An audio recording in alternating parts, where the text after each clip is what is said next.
everyone, welcome to EduTap and welcome to today's session. So today in this session we are going to discuss the important topics and the right strategy for your RBI Grade B 2024 exam for reasoning section. Many of you must be thinking why we are discussing this strategy for 2024 exam in the year 2023. Right and many of you will be like notification तो अभी आया ही नहीं है, notification next year आएगा, so we can start our journey, we can start our studies from next year, right. So अगर हम बात करें पिछले कुछ 4 से 5 साल पहले की, so it was quite easy to clear phase 1, but अब जो 3 से 4 साल हैं, अभी जो रिसेंटली जो एग्जाम्स हुए हैं आपके कुछ सालों में, ऐसा देखा गया है कि जो फेज 1 है वो अनप्रेडिक्टेबल होता जा रहा है, right.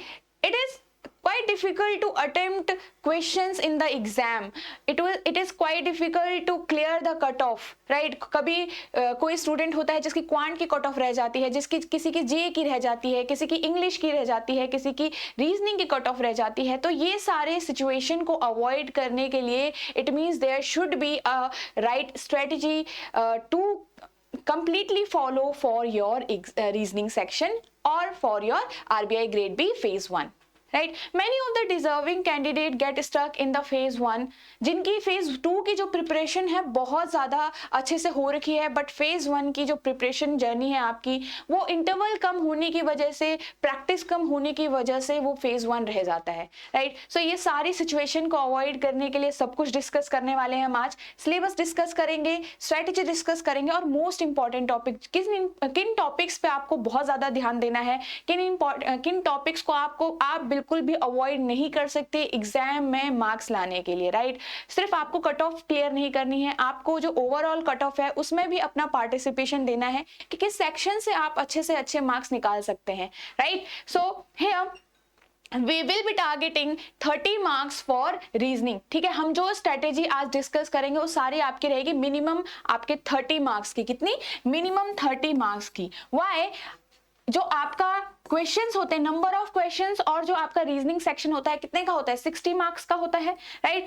And the timing for this is 45 minutes. 45 minutes की आपकी टाइमिंग होती है. सो देखो, अगर आपके कॉन्सेप्ट्स और अगर आपकी प्रैक्टिस अच्छी खासी है रीजनिंग में, सो 45 मिनट्स में 30 क्वेश्चन करना कोई बड़ी बात नहीं होगी कि अगर आपने अच्छे से प्रैक्टिस की है. Why we are saying this?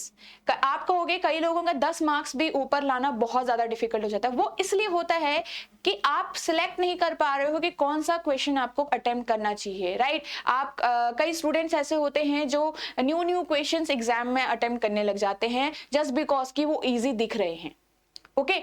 और कई स्टूडेंट्स ऐसे होते हैं कि एक बार आपने कोई सबसे पहले पजल उठा ली, राइट. कोई सीटिंग अरेंजमेंट उठा लिया आपने, इसका कोई क्वेश्चन उठा लिया और वो नहीं बना, तो आपने पूरे 10 मिनट्स आपने एक ही क्वेश्चन में डाल दिए. सो ये सारी चीज़ों को अवॉइड करना है एग्जाम में और एक राइट स्ट्रेटेजी से चलना है जिससे हम मिनिमम 30 टारगेट कर पाए अपनी रीजनिंग सेक्शन से, राइट. सो हियर स्टार्ट करते हैं पहले कट ऑफ से. सो कट ऑफ क्या रही है आपकी कुछ सालों में? अगर आप कट ऑफ को देखो तो यू कैन सी हियर आपकी जो कट ऑफ है, देखिए कट ऑफ 2018 से 2023 आते आते आपकी कट ऑफ डाउन चली गई, नीचे जा रही है कट ऑफ. अब ये कट ऑफ नीचे क्यों जा रही है? इसका ऑब्वियस मीनिंग है कि जो पेपर का जो आपका लेवल है वो बढ़ रहा है. पेपर का लेवल इतना बढ़ रहा है कि जो स्टूडेंट्स, आप यहाँ पे जो कट ऑफ है 15, मतलब स्टूडेंट्स इतने अटेम्प्ट कर पा रहे थे question, now they are not able to attempt 9 questions also. अब वो 9 भी नहीं कर पा रहे हैं, राइट. तो ये क्यों होता है, ये सारी चीजें हम जानेंगे इसमें आज के सेशन में. सो वीडियो को एंड तक देखिए, बहुत ज्यादा इंपॉर्टेंट और बहुत ज्यादा हेल्पफुल रहने वाली है आपके लिए, राइट. सो 2022 में आपकी जो कट ऑफ अगेन 9 रही थी, 2021 में इट वाज 12, 2019 में 15 और 2018 में 15. तो आप देख सकते हो इस साल भी जो आपकी कट ऑफ है समवेयर अराउंड 9 हो सकती है. 9 से नीचे आप मत इमेजिन करो. वाई? आपको टारगेट ऊपर का रखना है जिससे आप इजीली क्वेश्चंस को अटेम्प्ट कर पाओ और प्रिपेयर उन क्वेश्चंस के कर पाओ जिससे आप इससे ज्यादा मार्क्स तो लेके ही आ पाओ, राइट. हमारा टारगेट है 30 करना अभी, ठीक है, हमारा टारगेट है 30 करना। और मिनिमम जिसको बहुत ज़्यादा प्रॉब्लम हो जाती है क्वेश्चंस को सॉल्व करते टाइम, या फिर रीजनिंग में जिसको बहुत ज़्यादा प्रॉब्लम है, तो आप एटलीस्ट अपना 15 to 20 तो रख ही सकते हैं, राइट। 15 to 20 तो आप रख ही सकते हैं अपने को सेफर साइड में डालने के लिए, जिससे आप घर जाके एग्जाम सेंटर से घर जाके ये ना सोचो कि क्या मेरा एग्जाम क्लियर होगा कि नहीं होगा, राइट। वो आप बिल्कुल ऐसे होने चाहिए कि बिल्कुल चिंता होनी ही नहीं चाहिए कि फेज 1 क्लियर होगा कि नहीं होगा। तो इतना आपको टारगेट रखना चाहिए to be on the safer side, right. अब इसमें डिस्कस कर लेते हैं syllabus. So this is the complete syllabus of reasoning, ठीक है, जिसमें आपका alphabetical and alphanumeric symbolical series है, इनइक्वालिटी है, कोडिंग डिकोडिंग है, ब्लड रिलेशन है, direction sense, order and ranking. अगर हम बात करें कुछ इन टॉपिक्स की, तो ये जो टॉपिक्स हैं आपके दीज आर क्वाइट इजी। ये जो टॉपिक हैं ये आपको बहुत कम टाइम लेंगे कवर करने के लिए भी, प्रैक्टिस करने के लिए भी, और ऐसा हो ही नहीं सकता कि आपको ये टॉपिक बहुत ज्यादा डिफिकल्ट लगे, राइट। अब इसमें आता है कोडिंग डिकोडिंग। कोडिंग डिकोडिंग वैसे तो इजी टॉपिक है, बट जो एग्जाम में आपके पास इसमें क्वेश्चंस आने वाला है, अगर लॉजिकल बेस्ड आता है, लॉजिकल एक कोडिंग डिकोडिंग है आपकी, राइट। अगर ये आपके एग्जाम में आता है, so it is moderate to difficult और समवेयर टू द मॉडरेट, मतलब ज्यादातर इसका जो साइड रहता है वो डिफिकल्टी की साइड ज्यादा रहता है। सो अगर ये आता है, राइट, तो आपको इसकी भी अच्छे खासी प्रैक्टिस करनी है कोडिंग डिकोडिंग की। इसमें आप क्या कर सकते हैं, ये भी आपका टाइम कम लेगा, बिकॉज आपको ज्यादा चीजें इसमें सीखने की जरूरत नहीं है, but you just have to practice. Okay, so ये टॉपिक्स हैं जो आपके जो इजियर साइड में आ सकते हैं। नेक्स्ट जो ये वाला सिलेबस है, ये वाले टॉपिक्स हैं आपके, आप जैसे देख सकते हो, syllogism, reverse syllogism, machine input output, seating arrangement, puzzle, data sufficiency and analytical reasoning. अब कई स्टूडेंट्स होते हैं जिनको सिलॉजिज्म के कॉन्सेप्ट्स नहीं आ रहे होते हैं, सिलॉजिज्म में एक्यूरेसी नहीं आ रही होती है। फिर बात करो रिवर्स में तो और ज्यादा गलतियां हो जाती हैं, राइट। सो इसमें क्या करना है, आपका मेन की will be the practice. Syllogism में कॉन्सेप्ट्स पढ़ना बहुत ज्यादा इंपॉर्टेंट है, और उन कॉन्सेप्ट्स के बार बार रिवाइज करना, प्रैक्टिस करना, वो भी और इंपॉर्टेंट है, right. Then it will be machine input output. Many of you just avoid this topic. सारे जो हमारा सिलेबस होता है, ये टॉपिक कई स्टूडेंट्स ऐसे होते हैं जो इसको अवॉइड करते हैं, राइट। कई बार हमको प्रिपरेशन के टाइम पे दिख नहीं रहा होता है, but for your RBI grade B exam this is one of the important topics, ठीक है। ये इंपॉर्टेंट टॉपिक है आपका, जिसमें आपको ध्यान जरूर देना है। Okay, seating arrangement and puzzle जो आपका सबसे ज्यादा पार्ट कवर करता है आपके एग्जाम में, data sufficiency and analytical reasoning, ये आपका क्या है, सारा सिलेबस है। अब हम एनालिटिकल रीजनिंग में बात करें तो ये एक सिर्फ चैप्टर नहीं है, ये एक पार्ट आ जाता है जिसके अंदर सब टॉपिक्स हैं आपके। वो सब टॉपिक्स क्या क्या है, इनको देख लेते हैं। स्टेटमेंट एंड एजम्पशन, क्या है, statement and assumption. Next it is statement and conclusions, statement and inference, right, cause and effect,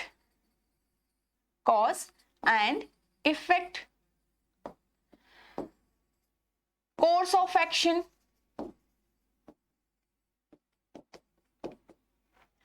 one it will be, और क्या बाकी रह गया हमारा यहाँ पे, strengthen and weakening, strengthen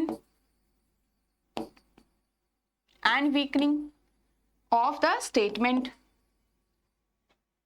right, and arguments। ये कुछ सब टॉपिक्स हैं हमारे इस पार्ट के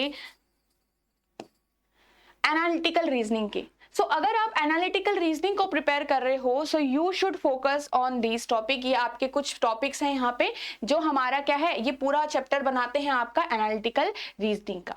ओके, अब इसके बाद हम डिस्कस करते हैं कि हमारे इंपॉर्टेंट टॉपिक्स कौन से हैं और वो इंपॉर्टेंट टॉपिक्स क्यों इंपॉर्टेंट बने हैं, राइट। सो हमने जो आपका प्रीवियस ईयर पेपर ट्रेंड है, मैंने बहुत ही ज्यादा क्लोजली उसको ऑब्जर्व किया है, राइट, कि कौन से क्वेश्चंस आपके कितने एग्जाम में आए हुए हैं। सो हमने बहुत ही क्लोजली जब देखा कौन से क्वेश्चंस आपके सबसे ज्यादा आए हैं, तो आप देख सकते हो सीटिंग अरेंजमेंट एंड पजल्स सबसे ज्यादा आपके जो मार्क्स हैं, सबसे ज्यादा जो आपकी एग्जाम में परसेंटेज है जो क्वेश्चंस का, वो सबसे ज्यादा कहाँ से है, आपके सीटिंग अरेंजमेंट और पजल जो एक कंबाइंड हम दोनों को बोले हैं, तो दोनों के ही जो आप बोलोगे on average 30 questions are from, कुछ सालों देखो यहाँ पे से आप इन ईयर्स में देख सकते हो, ऑन एवरेज आप 25 to 30 क्वेश्चंस आप यहाँ से देख सकते हो। कौन से वाले सेक्शन से, सीटिंग अरेंजमेंट और पजल से, राइट।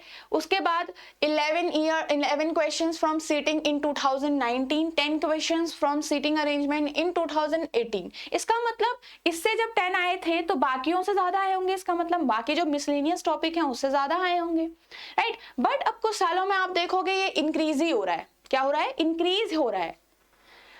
नेक्स्ट, एनालिटिकल रीजनिंग भी आपका बहुत ज्यादा वेटेज कैरी करता है आपके रीजनिंग में, विच इज 10 to 12 क्वेश्चन। अगर आप ऑन एवरेज देखें तो इसके भी 10 to 12 क्वेश्चन आप देखने को मिल सकते हैं आपको आपके एग्जाम, राइट। फिर आप सिलॉजिज्म भी जैसा आप देखोगे आपका हर साल आ रहा है, राइट। अब आप कहोगे इसके तो सिर्फ 4 क्वेश्चन है, 2 क्वेश्चन है, इनके तो 10 क्वेश्चन है, 20 क्वेश्चन है, बट ऐसा नहीं है। ये जो क्वेश्चन है ये सिंगल क्वेश्चन है, ये डुएबल होता है आपके लिए एग्जाम में। सो आप इसको बिल्कुल अवॉइड नहीं करना है सिलॉजिज्म जैसे चैप्टर को। तो ये आपका एवरेज क्या रख रहा है, 4 to 5 मार्क्स की एवरेज जो वेटेज है किसकी, सिलॉजिज्म की है। अल्फान्यूमेरिक सिंबॉलिक सीरीज आपका जो है 2022 और 21 में ये नहीं आया है, ये 2023 में आया है, फिर 2019 में आया डायरेक्ट, फिर आपका 2018 में आया है, फिर 2017 में ये नहीं आया, राइट। नेक्स्ट देखते हैं इनइक्वालिटी। अब देखिए आपका यहाँ पे हर साल आया है वैसे इजी टॉपिक, बट ऐसा नहीं है। अब आरबीआई ग्रेड बी एग्जाम है तो इजी तो नहीं मिलेगा, मॉडरेट मिलेगा, but it will be somewhere doable in exam, ठीक है। बाकियों से तो डुएबल होगा आपका जो ये वाले क्वेश्चंस होते हैं। So inequality also carry 1 to 2 marks in your exam. अब input output, machine input output आपका जो देखोगे आपके लास्ट 3 इयर्स आपका हमेशा आया हुआ है, एंड 5 क्वेश्चंस आपके यहाँ से मिलेंगे आपको। सो आप इनपुट आउटपुट से भी आप ऑन एवरेज देख सकते हो 4 to 5 क्वेश्चंस ये कैरी करता है आपका। 4 to 5 की वेटेज कम बात नहीं है। आपका पूरा एक सेट दिया जाएगा, जैसे पजल होती है, एक पजल सॉल्व कर रही है, बाकी 5 क्वेश्चन आप सॉल्व कर लोगे, तो सेम इसमें भी ऐसे ही होता है। 5 एक सेट होगा आपका इनपुट आउटपुट का, अगर आपने वो सॉल्व कर दिया सो 4 to 5 क्वेश्चंस आपके उस सेट से आराम से सॉल्व हो जाएंगे, right. Next is data sufficiency. So 4 to 5 questions you can see from data sufficiency also। अब data sufficiency में आपका ये चैप्टर है, एक सारे टॉपिक से मिलके बना है, राइट। ब्लड रिलेशन हो गया, रैंकिंग हो गया, मशीन इनपुट सिटिंग हो गई, पजल हो गई, आपके चाइनीज कोडिंग डिकोडिंग हो गई। तो ये सारे चैप्टर से मिलके ही बना हुआ है आपका डेटा सफिशिएंसी। कुछ न्यू नहीं पढ़ना होता है, राइट। अब कुछ न्यू नहीं पढ़ना होता है तो क्या हम इसमें ध्यान ही नहीं दें, राइट। क्या हम इसको डायरेक्ट एग्जाम में जाके सॉल्व कर सकते हैं? ऐसा बिल्कुल भी नहीं है। इसको हम डिस्कस करेंगे कि डेटा सफिशिएंसी पे आपको किन किन बातों के पे ध्यान देना है। अभी इसमें हम later in the session we will discuss this. So coding decoding also 2023 में आया है आपके, ये 2021 में भी आया है, 2019 में भी आया है, राइट। नेक्स्ट देखिए direction sense. So direction sense आपका 23 और 22 में नहीं आया है, 21 और 19 और इसके बाद आपका 2017 तक ये आया है। ब्लड रिलेशन 2022 में आया है, 2021 में आया है और 2018 में आया है इसके बाद direct, okay. Ranking and order. अब रैंकिंग एंड ऑर्डर का जो चैप्टर है आपका 2021 में आया है लास्ट टाइम, और उसके बाद 2019 में आया है, right? So this was the paper trend, this was the topic trend. You can take a screenshot from this और आप इसकी हेल्प ले सकते हैं अपने प्रिपरेशन को और अच्छा बनाने के लिए, राइट।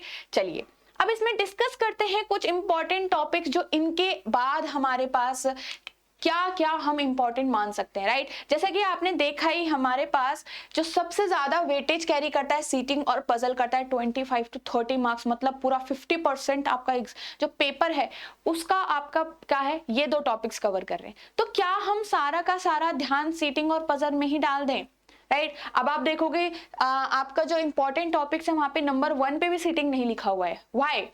बिकॉज आप देखोगे सीटिंग और पजल जो है ये जो क्वेश्चन यहाँ से वेटेज तो ज़्यादा है और क्वेश्चन ज़्यादा ही आते हैं, बट आपको जो आप जब एग्जाम में बैठे हुए होते हो तो जब आप ये जो क्वेश्चंस जो हैं आप करने लग जाओगे तो ज़रूरी नहीं है कि वो सॉल्व ही होगा, आप उसके एंड तक पहुंच पाओगे। और सॉल्व करने के साथ साथ अगर कुछ वो आप क्या हो गया बीच में आपको गड़बड़ हो गई, राइट, आपने कोई लाइन मिस कर दी, तो ये जो है टाइम टेकिंग है, राइट, डिफिकल्ट है, अनप्रेडिक्टेबल है। जो सीटिंग अरेंजमेंट है और पजल है, सबसे ज्यादा एक्सपेरिमेंट्स आपके कहाँ होते हैं, इसी टॉपिक्स पे सबसे ज्यादा एक्सपेरिमेंट आप देखोगे रीजनिंग में आपको यही मिलेगा, राइट। सो नंबर 1 पे हम कर रहे हैं सिलोजिज्म। सो आप अगर अपनी प्रिपरेशन कर रहे हो, right, and you want to do some smart work, so you can start with syllogism. Okay, why syllogism क्यों कह रहे हैं हम? सिलोजिज्म के कुछ कॉन्सेप्ट्स अब एक बार आपने देख लिए, एक बार आपने सारे कॉन्सेप्ट्स अच्छे से पढ़ लिए, एक ही दिन लगेगा आपको और ज्यादा टाइम नहीं लगेगा, you just have to practice then. Okay, practice करनी है बहुत अच्छे से, उसके बाद आपका सारी चीज क्लियर हो जाएगी, राइट। सो नॉर्मल सिलोजिज्म तो करना ही करना है, प्लस इसमें क्या आता है आपका रिवर्स सिलोजिज्म, जैसा आपने नाम भी सुना होगा। रिवर्स सिलोजिज्म में भी आपको बहुत ज्यादा ध्यान देना है, बिकॉज आरबीआई में रिवर्स सिलोजिज्म पूछने का जो चांसेस है वो बहुत ज्यादा होते हैं और आपके आएंगे, राइट। जो लास्ट ईयर में भी आपने देखा होगा आपके रिवर्स सिलोजिज्म से क्वेश्चंस पूछे गए थे। अब आप में से कई स्टूडेंट्स ऐसे होंगे जो रिवर्स सिलोजिज्म में जो है जिनकी एक्यूरेसी नहीं आ रही है, राइट। सो आप क्या कर सकते हो, आप ऐसे इसमें शॉर्ट ट्रिक्स से नहीं जाओ, आप क्या कर लो, आपको सारा बेसिक कॉन्सेप्ट्स आता है, आप ऑप्शंस में जितने आपको ऑप्शंस गिवन है उनके वेन डायग्राम्स बना लीजिए, हर एक ऑप्शन को एक एक बार चेक कर लीजिए, राइट। बिकॉज अब हमारे पास 45 मिनट्स है और हमको क्वेश्चंस को ढंग से अटेम्प्ट करना है, और आपका जो एग्जाम का लेवल है वो आपका क्या है, मॉडरेट लेवल है। एग्जाम का जो लेवल है वो हमारा क्या है, मॉडरेट है बहुत। तो यहाँ पे हम एक क्वेश्चन में आपको बहुत फोकस के साथ आप इसको अटेम्प्ट करिए आराम से, आप यहाँ से बिल्कुल मार्क्स ग्रैब कर सकते हैं अगर आपके सारे कॉन्सेप्ट्स क्लियर हैं। तो डरने की बात नहीं है, एक बार आप सिलोजिज्म में चैप्टर कंप्लीट कर लीजिए, ज्यादा टाइम नहीं लेगा ये, राइट। फिर आता है कोडिंग डिकोडिंग। जो आपके एग्जाम में कोडिंग डिकोडिंग से टॉपिक आता है, टाइप हम कहें टाइप आता है, it is logical, basically logical coding decoding आती है। जब आपने देखा जो न्यू पैटर्न क्वेश्चंस भी आप जिनको बोलते हो, logical coding decoding, where you have to find out the logic first, completely logic, चाहे वो सिंबल्स का लॉजिक हो, आपके अल्फाबेट्स का लॉजिक हो सकता है, राइट, और आपके नंबर्स का लॉजिक हो सकता है। तो वहां पे आपको ये लॉजिक फाइंड आउट करना पड़ता है। एक आपको सेट दे दिया जाएगा 2 से 3 सेंटेंस का और कोड्स का। अब वहां से आपको ऐसा जरूरी नहीं है कि एक ही क्वेश्चन पूछा जाए, आपको सेट मिलता है 2 से 3 क्वेश्चंस आपको वहां से जरूर मिलेंगे इस कोडिंग डिकोडिंग के क्वेश्चन से। तो ये भी वर्थ है आपकी प्रिपरेशन में, बहुत इंपॉर्टेंट टॉपिक बनने के लिए, right. So here in logic to coding decoding है, तो साथ साथ आप इसके एक और कोडिंग डिकोडिंग देख सकते हो, कंडीशनल कोडिंग डिकोडिंग, राइट। हो सकता है आपके एग्जाम में ये भी पूछा जाए 1 से 2 क्वेश्चन में, कंडीशनल कोडिंग डिकोडिंग, राइट। ये थोड़ा इजी होता है लॉजिकल से, व्हाई, बिकॉज यहाँ पे आपको कोई लॉजिक फाइंड आउट नहीं करना होता है, सिर्फ आपको कंडीशंस पे ज्यादा फोकस के साथ पढ़ना है और उनको फॉलो करके अपना आंसर लिखना है, right. So these will be 2 topics and these will be 2 topics syllogism में। तो ये आप फर्स्ट अपनी स्टार्टिंग में ही आप इनको कंप्लीट करके साइड कर दीजिए। फिर आता है आपका इनपुट आउटपुट। अभी आपने देखा ये 5 मार्क्स के आपके जो क्वेश्चंस हैं आपके देख सकते हो एग्जाम में इसमें। तो मशीन इनपुट आउटपुट आपको करना ही है यहाँ पे, राइट। सो ऑब्वियसली आपके इजी टॉपिक्स इसी टाइप तो आएगा ही नहीं, इसमें डिफिकल्ट टाइप आएगा जिसमें आपका लॉजिकल भी आ सकता है, मतलब इसमें आपको थोड़ा बहुत लॉजिक्स पे भी काम करना हो सकता है कि क्या लॉजिक लगा कि जो स्टेप 1 से स्टेप 2 में चेंज आया, फिर स्टेप 2 से स्टेप 3 में चेंज आया। So somewhere it is you can say mixed logical, okay, यहाँ पे हो सकता है ये मिक्स्ड लॉजिक्स। तो इसका जो टाइप आप देखोगे, या फिर आप यहाँ पे भी बोल सकते हो new type of question for input output, अगर आपको प्रैक्टिस करनी है। सो यहाँ पे तो इसकी आप पर्टिकुलर प्रैक्टिस कीजिए मिक्स्ड लॉजिक्स की, ये आपको ज्यादातर आप देखोगे एग्जाम में पूछा जाता है for input output, right. Next it will be seating arrangement, right. अब आप इसको अवॉइड नहीं कर सकते, इससे ज्यादा हम सीटिंग अरेंजमेंट को अवॉइड नहीं करेंगे, राइट, क्योंकि हमें अवॉइड करना ही नहीं है, हमें क्वेश्चंस तो यहाँ से लाने ही है। अगर हम बाकी स्टूडेंट से एज पाना चाहते हैं तो हमें ये टॉपिक्स को अवॉइड नहीं करना है, क्योंकि this is the important topics, ये कोई इसमें दो राहें नहीं है कि यहाँ पे इसको हम अवॉइड करते हैं, right. So here seating arrangement, आपने ये तीनों टॉपिक अच्छे से करने हैं, बहुत अच्छे से आपने प्रिपेयर कर लिए। चलिए अब उसके बाद आते हैं सीटिंग अरेंजमेंट, जो आपका बैकबोन है एग्जाम का। So here seating arrangement and puzzle में भी आपको अच्छा सा टाइम देना है। इसमें बहुत ज्यादा कोई कॉन्सेप्ट्स नहीं होते, you just have to jump on practice. आप क्वेश्चन पकड़िए, समझिए कि कैसे सॉल्व करना है, तो धीरे धीरे प्रैक्टिस के साथ साथ आपके जो अप्रोच है कंडीशंस को देखने की, मतलब आपके पास एक सीटिंग में और पजल में आपके पास कंडीशंस गिवन होती है, सेम ही होता है दोनों में ही कंडीशंस गिवन होती है, just have to read those condition. बहुत ज्यादा फोकस के साथ कंप्लीट करना है उन कंडीशन को अच्छे से। वहां पे आपको पता होना चाहिए कि कौन सी कंडीशन किस कंडीशन से मेरी मैच हो रही है, और मैं कौन दो कंडीशन को यहाँ पे मिक्स करके हम अपने उसमें टेबल में डाल सकते हैं, हम अपने अरेंजमेंट में डाल सकते हैं, राइट। सो हियर प्रैक्टिस करनी है आपको बहुत ज्यादा सीटिंग अरेंजमेंट एंड पजल में। अब देखिए सीटिंग अरेंजमेंट और पजल में थोड़ा देख लेते हैं हमें किन किन टॉपिक्स पे ज्यादा ध्यान देना है, किन किन टाइप ऑफ सीटिंग और पजल पे ज्यादा ध्यान देना है। सबसे पहले बात करते हैं सीटिंग अरेंजमेंट में, ठीक है। सीटिंग अरेंजमेंट में हम बात कर रहे हैं सबसे पहले, so here the topics can be, देखो सॉरी, आपका जो आपको पता है सीटिंग अरेंजमेंट लीनियर में आता है, सर्कुलर में आता है, स्क्वायर में आता है, तो ये तो सबको पता है, राइट। सो इसमें और क्या हम सीखने वाले हैं, सो ये तो आपको पता है। बट हेयर सीटिंग अरेंजमेंट अगर आप करते हैं स्टार्ट, तो आपको करना चाहिए डिस्टेंस बेस्ड। आप देख रहे होंगे आजकल जो क्वेश्चन आता है, एक डिस्टेंस बेस्ड एक क्वेश्चन आता है आपका सीटिंग का। जैसा आपने देखा होगा कि एक कार है, उसके बाद फिर दूसरी कार है, तो ये ऐसे करके खड़े हो रखे एक पार्किंग लॉट में, राइट। आपने कार्स को क्या किया, पार्क किया हुआ एक पार्किंग लॉट में, और उन कार के बीच में जो डिस्टेंस है वो कॉन्सिक्यूटिवली इंक्रीज हो रहा है, सेम डिस्टेंस नहीं है, अब कॉन्सिक्यूटिवली इंक्रीज हो रहा होगा किसी पर्टिकुलर नंबर के मल्टीपल में। Suppose it can be multiple of 7, right. ये ऐसा कुछ करके क्वेश्चन हो सकता है, तो ये आपको ज्यादा अच्छे से ध्यान देना है।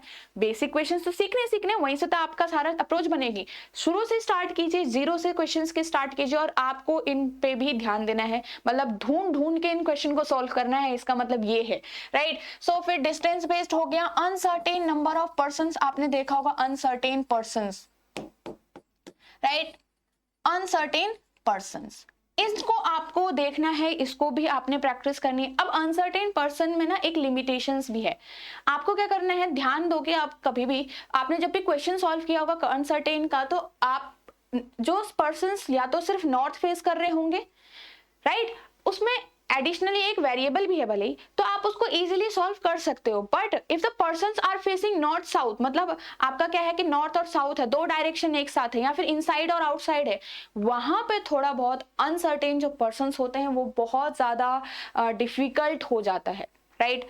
वो क्या होता है, बहुत ज्यादा डिफिकल्ट हो जाता है आपके एग्जाम में। सो आपको क्या करना है, प्रैक्टिस जरूर करनी है अनसर्टेन पर्सन्स की। तो अनसर्टेन पर्सन्स में जब एक ही साइड में फेस कर रहे होते हैं पर्सन्स, तो वो थोड़ा सा डुएबल होता है, और अगर दो डिफरेंट डायरेक्शन में फेस कर रहे होते हैं वो थोड़ा सा डिफिकल्ट टाइप में चला जाता है, बहुत डिफिकल्ट हो जाता है वो। सो उसको हमने प्रैक्टिस जरूर करनी है। बट अगर आप एग्जाम में उस क्वेश्चन को देख रहे हैं, if you are not confident enough, right, so उसको अवॉइड करिए तब तक जब तक आप और क्वेश्चंस को कर सकते हैं, right. You can find other questions, ठीक है, हो सकता है कोई और क्वेश्चन इजी हो, तो उसको तब तक के लिए अवॉइड करना है। सो यहाँ पे ये चीज ध्यान में रखनी है। बट अनसर्टेन पर्सन्स की प्रैक्टिस जरूर करनी है। Second, it will B blood relations.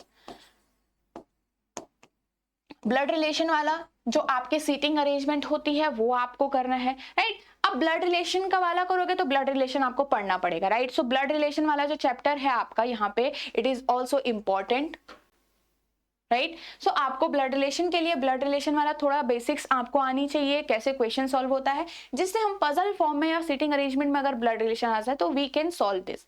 अब देखिए next it will B puzzles. Puzzles के लिए आप क्या क्या यहाँ पे टाइप्स को आपको ज्यादा ध्यान देना है, ज्यादा या फिर आपको इनको तो अवॉइड करना ही नहीं है, एक बार आपको मतलब प्रैक्टिस जरूर करनी है इन सब की। So it will B classification based. Classification based puzzle क्या होता है, क्लासिफिकेशन क्लासिफिकेशन बेस्ड। ये क्या होता है? इसका मीनिंग होता है कि जब आपके पास एक कोई अरेंज नहीं करना है आपको, आपके पास बहुत सारे वेरिएबल्स होते हैं। अब एक मतलब मान लीजिए सपोज पर्सन ए जो है वो एक फ्रूट लाइक करता है, एक कलर भी लाइक करता है, वो एक सिटी में भी रहता है। अब यहाँ पे आपके पास तीन तीन वेरिएबल है और उस पर्सन के लिए आप उसको अरेंज करना है। मतलब यहाँ पे उनको सीक्वेंस से नहीं लगाना होता है, ना ही उनको फ्लोर में बिठाना होता है। आपको बस बताना है कि उस पर्सन का वो पर्सन कौन सा फ्लोर मतलब कौन से कलर को लाइक करता है, कौन से फ्रूट को लाइक करता है, कौन से सिटी में बैठता है, ये सारे आपको अरेंज करने। तो ये सारा क्या आता है? Classification based. आप देख सकते हो इसको एग्जाम में भी काफी। फिर आता है आपका floor plus flat, right? Floor plus flat based जो आपके पजल्स होंगे उन पे आपको ध्यान देना है। ऑब्वियसली यहाँ पे आपको वेरिएबल भी मिलने वाले हैं, तो ये जरूरी नहीं है कि वेरिएबल लिखना पड़े, राइट? आपको ध्यान देना कि यहाँ पे वेरिएबल आपको मिलेगा। मतलब पर्सन्स को अरेंज करने के साथ साथ कि वो किस सिटी में है या फिर कौन सा कलर लाइक करते हैं, कौन से आइसक्रीम लाइक करते हैं, ठीक है, ये डिपेंड करता है। अब फ्लोर प्लस फ्लैट बेस्ड में आप ध्यान दो, इसमें अनसर्टेन फ्लोर प्लस फ्लैट्स भी आता है, ठीक है? ये भी चीज ध्यान रखना। एक तो फ्लोर प्लस फ्लैट अलग से हो गया आपका, और एक आपका अनसर्टेन पर्सन्स भी, और आपका एक आता है आपको पजल और सीटिंग साथ में भी मिल सकती है। पजल प्लस सीटिंग साथ में, इट मींस देखो आपका क्या होता है, यहाँ पे एक पजल होगी, मान लीजिए हो गया, आपको फ्लोर्स में आपको अरेंज करना है या बॉक्सेस को अरेंज करना है या फिर कुछ और अरेंज करने हैं, और उसमें आपको साथ साथ उनको एक सीटिंग में भी बिठाना है। सर्कुलर हो गया, लीनियर हो गया, कोई भी टाइप का आपका हो सकता है। सो वहां पे भी आप इनको ध्यान देंगे, राइट? एक और टॉपिक आता है आपका फ्लोर्स वाले पजल वाले में, शेड्यूलिंग बेस्ड पजल, ठीक है? शेड्यूलिंग मतलब यहाँ पे एक टाइम बेस्ड होता है, टाइम स्लॉट्स होते हैं, जिसको आप इसको ये भी बोल सकते हो टाइम स्लॉट वाला, ठीक है? Time slot. और ज्यादातर इसमें ये होता है कि जो टाइम स्लॉट्स के बीच में डिफरेंस होता है, एक टाइम स्लॉट दे दिया आपका 8 बजे से 9 बजे तक इसकी मीटिंग है, फिर 9 बजे से 10 बजे तक उसकी मीटिंग है, या फिर बीच में 1 घंटे का गैप डाल दिया, फिर कब आएगी नेक्स्ट मीटिंग। ये सारी चीजें इस टाइप के पजल में आपको देखने को मिलेगी। तो इन चीजों पर थोड़ा अच्छे से और आपको प्रैक्टिस करनी है, क्योंकि न्यू होते हैं, ये हमारे बेसिक नहीं होते हैं जो हम बेसिक में सीख लेते हैं। देखे होंगे हमने कई पजल्स, राइट? अब एक और सीटिंग में आपका यहाँ पे, हाँ, मोर देन 2 पैरेलल रोज, थोड़ा इसका भी ध्यान देना है। ये भी बहुत अच्छा क्वेश्चन होता है आपका जो आपके एग्जाम में आ सकता है। मोर देन 2 मतलब जैसे आपने कई क्वेश्चंस देखे होंगे, 3 रोज का कोई क्वेश्चन होता है, 3 रोज होती हैं, 4 रोज होती हैं। इस टाइप से आपके जो क्वेश्चंस आते हैं सीटिंग अरेंजमेंट, उसका भी आपको ध्यान देना है, राइट? तो इस टाइप के क्वेश्चंस भी करने हैं। Okay, so this was all about seating and puzzle, जो आपका मोस्ट इंपॉर्टेंट टॉपिक है, राइट? बट स्टार्ट करिए जर्नी यहाँ से, तो यहाँ तक आप थोड़ा बहुत कंफर्टेबल हो जाओगे सीटिंग और पजल को करने के लिए। अब देखिए इनइक्वालिटी बहुत ज्यादा इजीएस्ट टॉपिक है आपका रीजनिंग का, right? So why we are discussing this, हो सकता है एग्जाम में आए ना आए, बट इनइक्वालिटी का भी एक पार्ट आता है आपका कोडेड इनइक्वालिटी। अब ये भी डिफिकल्ट नहीं है, बात ये है कि ये डुएबल है। अगर आपके एग्जाम में आता है ना, तो ये डुएबल होगा, चाहे मॉडरेट भी क्यों ना हो, so it will B doable. और एक और आपने देखा होगा आजकल काफी पूछा जाता है कंडीशनल इनइक्वालिटी, तो इस पे भी आपको काम करना है।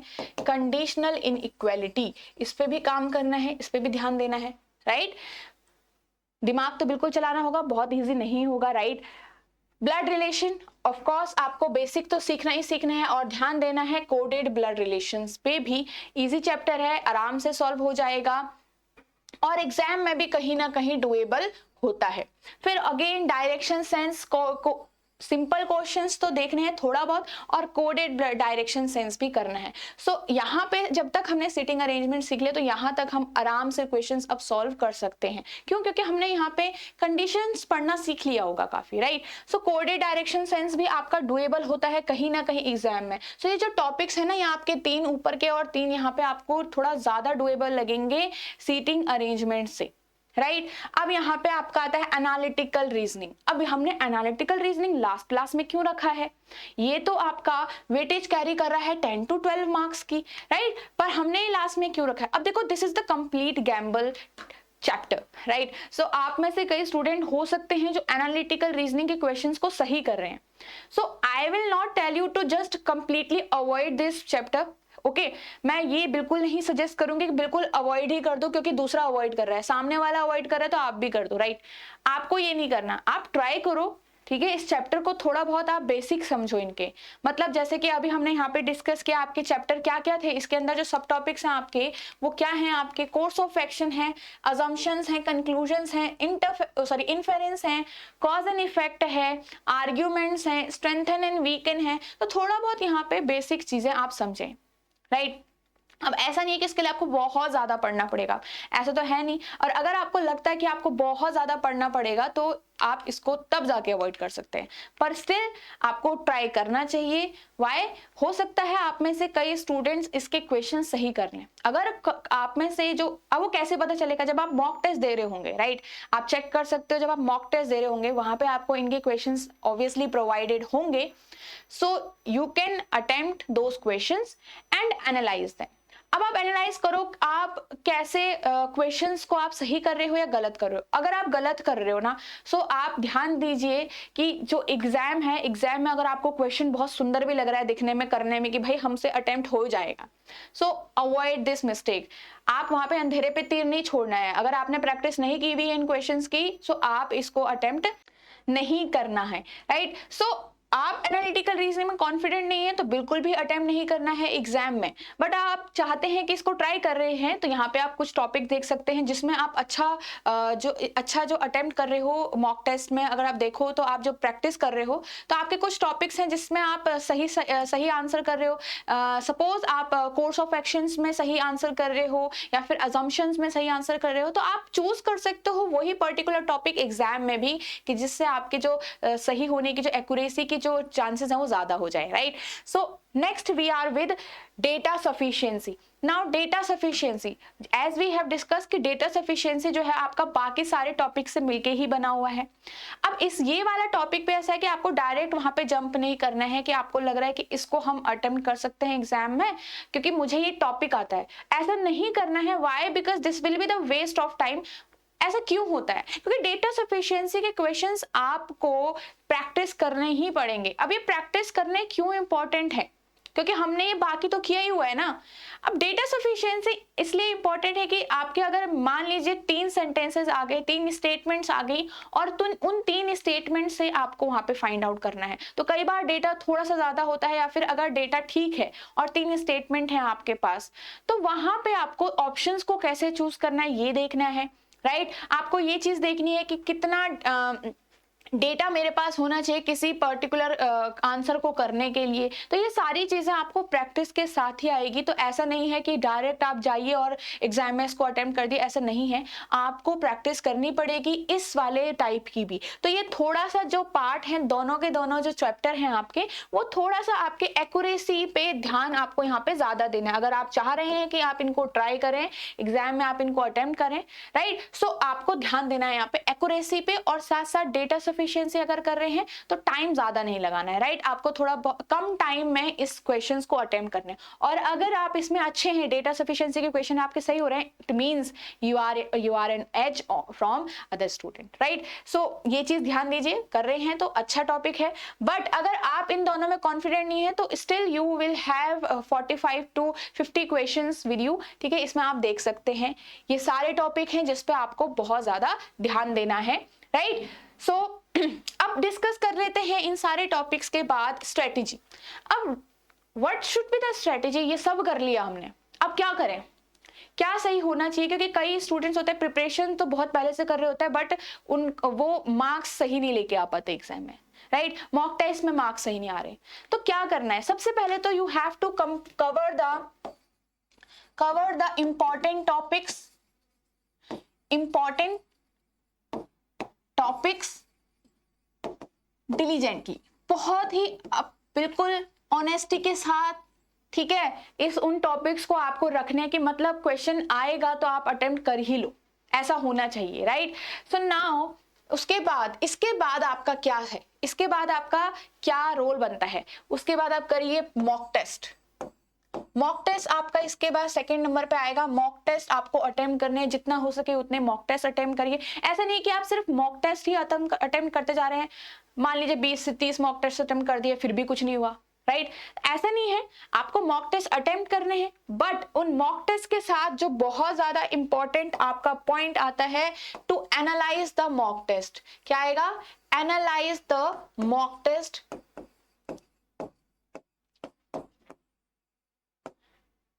सबसे इंपॉर्टेंट जो आपके पास जो रोल होगा इसके बाद, मॉक टेस्ट हम अटेम्प्ट ही क्यों कर रहे हैं? मॉक टेस्ट से हमें सीखना है, मॉक टेस्ट हमको सिखाने के लिए है और आपका ट्रुथ बताने के लिए कि कहाँ पे आपकी प्रिपरेशन लाई कर रही है।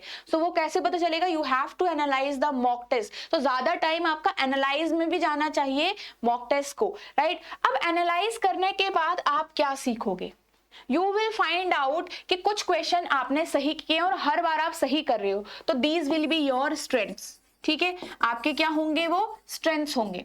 फिर आप देख रहे हो कि हर क्वेश्चन आप बार बार गलत कर रहे हो, या फिर आप छोड़ दे रहे हो उनको, या फिर वो क्वेश्चन आपका बहुत ज्यादा टाइम ले लेते हैं एग्जाम में, राइट? सो आपको क्या करना है? ये वो आपकी वीकनेस होगी। So you have to analyse your strengths and weakness, then work on your weaknesses. ठीक है, then work on your weaknesses and your strengths. ठीक है, स्ट्रेंथ पे काम करना है, वीकनेस पे और ज्यादा काम करना है।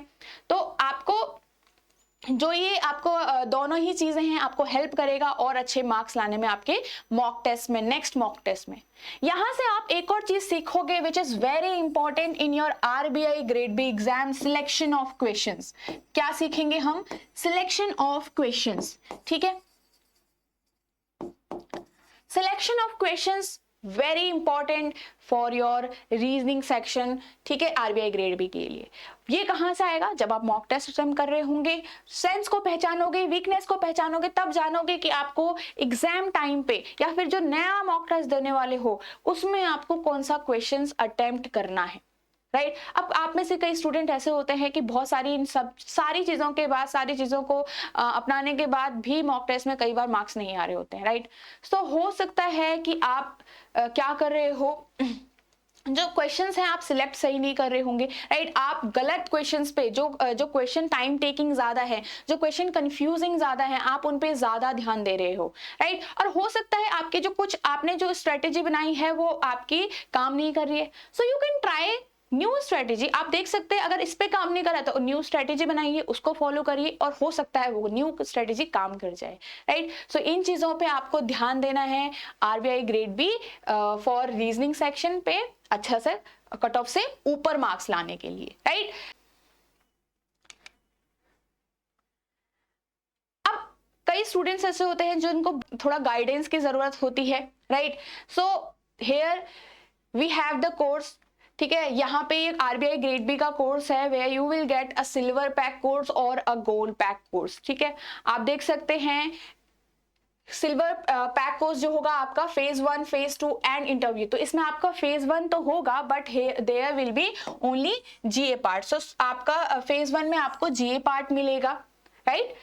आपको लगता है कि आपका क्यूआरई सेक्शन प्रिपेयर है और आपको सिर्फ जीए में काम करना है, फेज 2 में काम करना है, इंटरव्यू में काम करना है, तो आपका silver pack will be good for you, right? So आपको सारे इंटरव्यू एंड फेज 2 में जितना आपका कंटेंट होता है, टेस्ट सीरीज होती है, जितने सब्जेक्ट हैं आपके वो सारे आपको यहाँ पे मिलेंगे। Same in gold pack also. If you are someone who is very beginner, ठीक है, जिसको फेज 1 में जो आपका कट ऑफ है क्लियर नहीं हो रही है, या फेज 1 को प्रिपेयर करने में बहुत ज्यादा आपका टाइम लग रहा है, right? Yeah, you want a complete guidance in phase 1 also. ठीक है, so you can purchase a gold pack जहां आपको फेज 1, फेज 2 एंड इंटरव्यू भी आपको कंप्लीटली मिलता है। सो इंटरव्यू तक आपको सारी कंप्लीट गाइडेंस मिलेगी फ्रॉम आवर टीम। सो सारी टीम होती है आपके पास, ऑनेस्टली आपके जो 100% देती है आपको आपकी प्रिपरेशन जर्नी में। So you can join us, okay? So this will be all for this session. I hope you like this session and find it interesting. आपको हेल्पफुल रहेगा ये सेशन, और सारी ही स्ट्रेटेजी और पेपर ट्रेंड जो हमने यहाँ पे डिस्कस किया। Now we will talk about this guide book. ये गाइड बुक आपको और ज़्यादा हेल्प करेगी, जितनी भी इंफॉर्मेशन आपको आरबीआई ग्रेड बी एग्जाम से चाहिए, ठीक है, सारी छोटी छोटी इंफॉर्मेशन, राइट। सो आपको सारी ही ग्रेड बी जो ग्रेड बी एग्जाम की जो आपको इंफॉर्मेशन चाहिए होगी, आपको सिलेबस चाहिए होगा, एंड आपको कट ऑफ आपको अगर देखनी है किसी भी सब्जेक्ट की फेज 1 फेज 2 की किसी भी सब्जेक्ट की अगर आपको कट ऑफ देखनी है, so you can see in the guide books. So आपको वीडियो के डिस्क्रिप्शन में एक लिंक मिल जाएगा जहां से बिल्कुल ही फ्री आप इस गाइड बुक को डाउनलोड कर सकते हैं, अपने पास सेव रख सकते हैं। Okay, so thanks for watching everyone.